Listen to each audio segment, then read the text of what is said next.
Hey guys, Drew and Matt here from Misfit Athletics, and today we are talking all things pulling when it comes to the clean and the snatch. Two big reasons why we're making this video for you guys.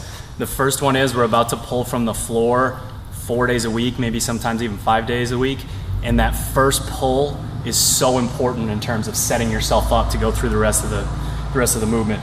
Second reason is we're introducing two new movements in cycle 2 of misfitathletics.com. The clean pull and snatch pull. There's two variations. Yeah, that's only one actually. And then the clean and snatch deadlift, okay? We are so focused on you guys being able to get that movement down that we're taking the deadlift and we're putting it into these two movements to make sure that the pulling transfers to the Olympic lifts and not just the deadlift. So what we're gonna do now is Matt's going to walk me through these movements that we're gonna be working on for both the clean and the snatch. Take it away. Let's do it. So in cycle 1, we really focused on developing that squat. We're gonna take that and we're gonna apply it to now our clean. So for our setup, Drew's gonna walk himself up to the bar.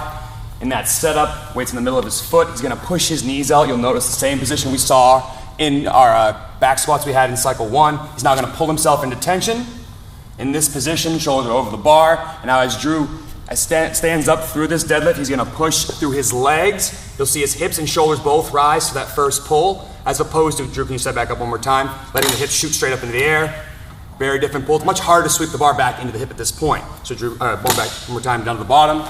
For that first pull, Drew gets to the knees. For the deadlift, he's now gonna allow his knees to come through the bar. He's built that tension in his hamstrings. His knees now sweep through the bar, and he stands up through power position. It's important that every single time in all the clean deadlifts and the snatch deadlifts, that he pulls through power position each time. So he's gonna show us the snatch now through first pull, and then knees through for the snatch deadlift. Now he's gonna reset. We're gonna go over now the pull. Now one of the variations we like to see here, the panda pull for both the snatch and the clean. What we're gonna look for in these pulls is Drew's gonna get through that first pull through power position, but upon hip extension, he's gonna pull himself down as his feet shuffle out. So Drew, go ahead and set up for us. I'm gonna throw some plates on. This is a little awkward without plates.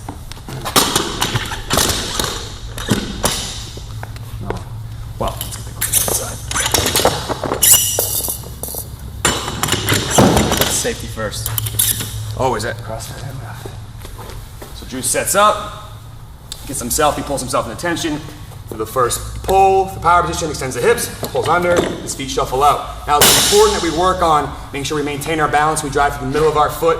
So as Drew gets through the first pull into power position, extends his hips, he's under control.